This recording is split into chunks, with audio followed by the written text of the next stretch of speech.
Siyabonga bakwethu sanibona nonke. Ngiyaphila. Siyabonga. Mphathi wohlelo kanye nobambisane kanye nabo amakhosi akithi akhona phakathi kwethu namhlanje nabefundisi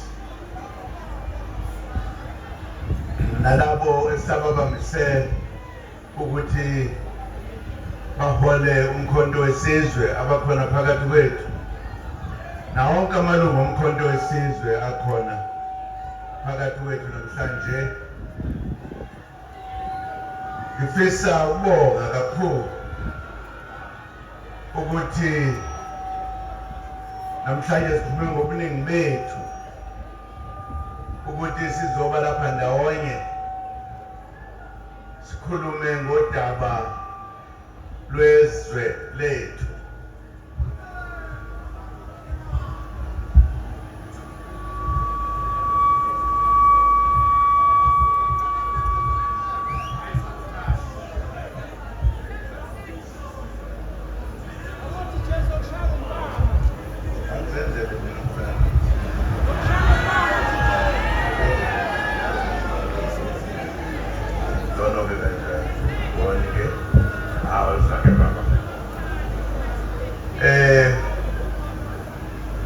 Bafowethu nodadewethu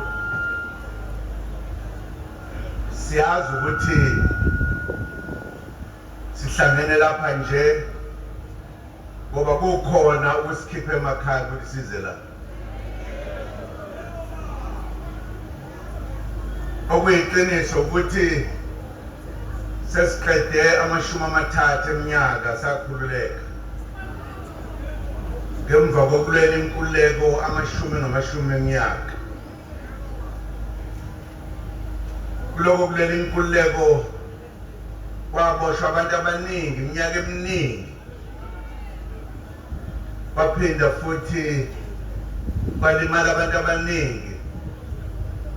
Abanye basishiya emhlabeni. Silwela inkululeko yethu ngoba sicindezelwe thina ndlu emnyama. Sukela ke kuleli shukula 30 eminyaka kuzosho namhlanje kwahamba sibona inkululeko iqhubeka yashintsha endleleni lapho khona sasithi inhlupheko iyasuka yabuya bakhala abantu abaningi ngokufanayo njengoba babekhala sisacindezela. Okubuhlungu kakhulu ukuthi izwe ngalesikhathi alisaphethwe abacindezeli, seliphethwe abafowethu nodadewethu esasilwa nabo. Kodwa indlela osokwenzeka ngayo yangabe sasijabulisa, sangabe futhi sajabula ngombutho wethu okusihola labo ababekade bevotela i-ANC basitshena emehlweni ukuthi ngeke besasivotela. Babeka nezizathu ukuthi iziphi ezibangela lokho na.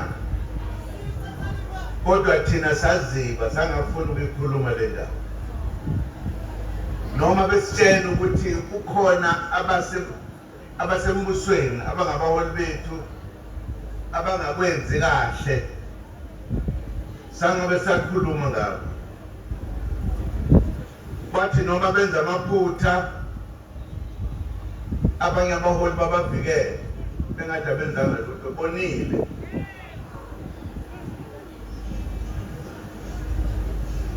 Njengamalungu enhlangano yalo lenkululeko kuthi noma uthi ubeka umbono kufanele ukuthi akasho lutho. Bangabe kusaba khona inhlonipho ukuthi kuhlonishwe amalungu enhlangano alalelwe imbonweni yawo. izinto zonakala ngisho eseyilungile zahlehlela emuva lakhathazeka izwe kuhleke ngoba lezinto isikhuluma ngaze sikhuluma ngengane kwaba khona isikhathi sokuqhamuka kwalento izalukazi namakhehla ezinto kucinicini ukucisha kagesi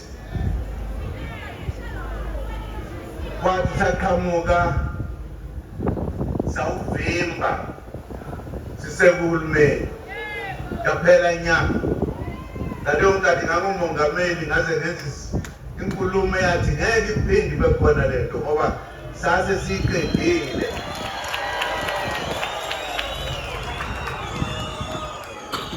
Kodwa abaholi abalandelile bayivulela ngamandla yaletha inhlupheko ungazange uyibone.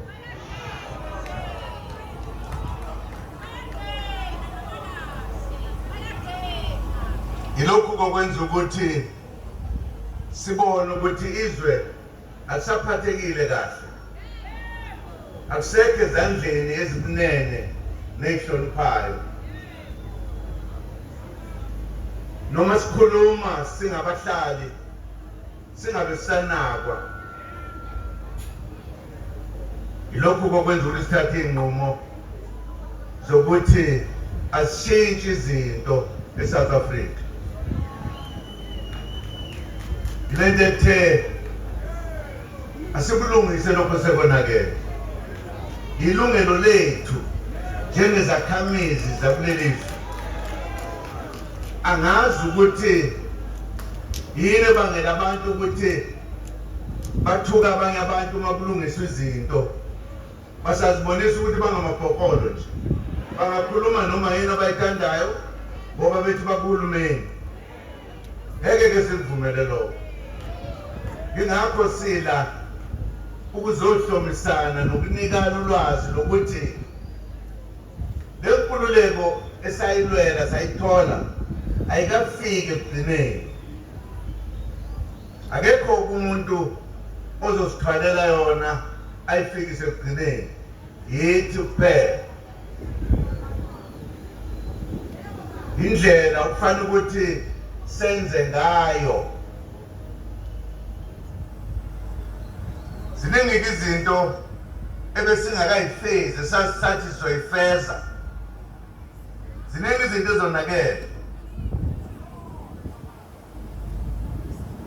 Okokuqala njengafisa ukukusho lelizwe lobabamkhulu izwe elaliphethwe amakhosi. Amakhosi ayishaya umthetho bengakafiki abezizwe.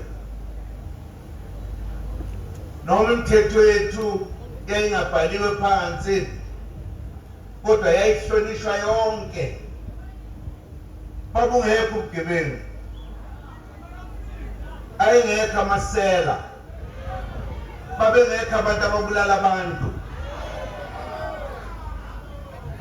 Babukhona inhlonipho. Sasibuswa abaholi ababeholwa izilo kulelizwe. Ngaphansi kwezilo kukhona amakhosi. Ngaphansi kwamakhosi kukhona induna. Yonke into kulomhlaba yayisenza ukuthi siphile ngemfanelo nangenhlonipho